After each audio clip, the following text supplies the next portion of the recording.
వసుంధరాదేవి మళ్ళీ దగ్గరకు వచ్చి చాలా బాధపడుతూ, అమ్మ మళ్ళీ రేపు వరలక్ష్మి వ్రతం కదా! మాలిని లేకుండా నేను ఎప్పుడూ ఈ వరలక్ష్మి వ్రతాన్ని జరిపించలేదు. ఆ విషయం నీకు కూడా తెలుసు.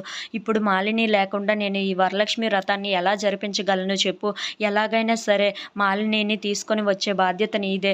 మాలిని ఎలాగైనా ఆ వరలక్ష్మి వ్రతానికి రావాలి. నేను అడిగితే తను రాదు. నువ్వే ఎలాగైనా సరే ఒప్పించి ఇంటికి తీసుకొని మీ ఇద్దరూ రండమ్మా వరలక్ష్మి వ్రతానికి మా ఇంట్లో అని చెప్పేసి అయితే అంటూ ఉంటుంది. ఆ మాటలు వినగానే అక్కడ ఉన్న మల్లి అయితే ఒక్కసారిగా షాక్ అయిపోతూ ఉంటుంది.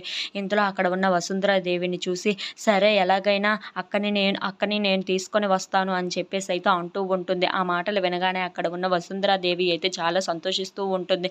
ఇంతలో అక్కడ ఉన్న మల్లిని చూసి, నాకు చాలా ఆనందంగా ఉంది. నువ్వు అనుకున్నావు అంటే ఖచ్చితంగా సాధించే తీసుకొని వస్తావు. మాలిని నువ్వు ఇద్దరు కలిసి మా ఇంటి వరలక్ష్మి వ్రతానికి రండి అని చెప్పేసి అయితే అంటూ ఉంటుంది. ఆ మాటలు వినగానే అక్కడ ఉన్న మల్లి అయితే, సరే అక్కను తీసుకొని వచ్చే బాధ్యత నాది అని చెప్పేసి అయితే అంటూ ఇంట్లోకి వెళ్ళిపోతూ ఉంటుంది. ఇంతలో వసుంధరాదేవి అయితే మైసమ్మ వాళ్ళ భర్తని పిలిపిస్తూ ఉంటుంది. ఇంతలో అక్కడికి అతను వచ్చి, ఏంటి పరిస్థితి చెప్పండి అని చెప్పేసి అయితే అంటూ ఉంటాడు. ఆ మాటలు వినగానే అక్కడ ఉన్న వసుంధరాదేవి అయితే, ఈరోజు మా ఇంటికి మళ్ళీ మాలిని వాళ్ళు వస్తున్నారు. నువ్వు ఎలాగైనా సరే మళ్ళీని కిడ్నాప్ చేయాలి అని చెప్పేసి అంటూ ఉంటుంది. ఆ మాటలు వినగానే అక్కడ ఉన్న మైసమ్మ వాళ్ళ భర్త అయితే, అవునా మళ్ళీని కిడ్నాప్ చేయాలా అని చెప్పేసి అయితే అంటూ ఉంటాడు. ఆ మాటలకి అక్కడ ఉన్న వసుంధరాదేవి అయితే, అవును నువ్వు కొంతమంది రౌడీలను పెట్టి మళ్ళీని ఎలాగైనా కిడ్నాప్ చేయాలి అని చెప్పేసి అంటూ ఉంటుంది. సరే అని చెప్పి అతను కూడా అంటూ ఉంటాడు. ఇంతలో మళ్ళీ మాలిని రెడీ అయ్యి ఎలాగైనా వరలక్ష్మి వ్రతానికి వెళ్ళాలని చాలా సంబరంగా వెళ్తూ ఉంటారు. If you like this video please like, share and subscribe.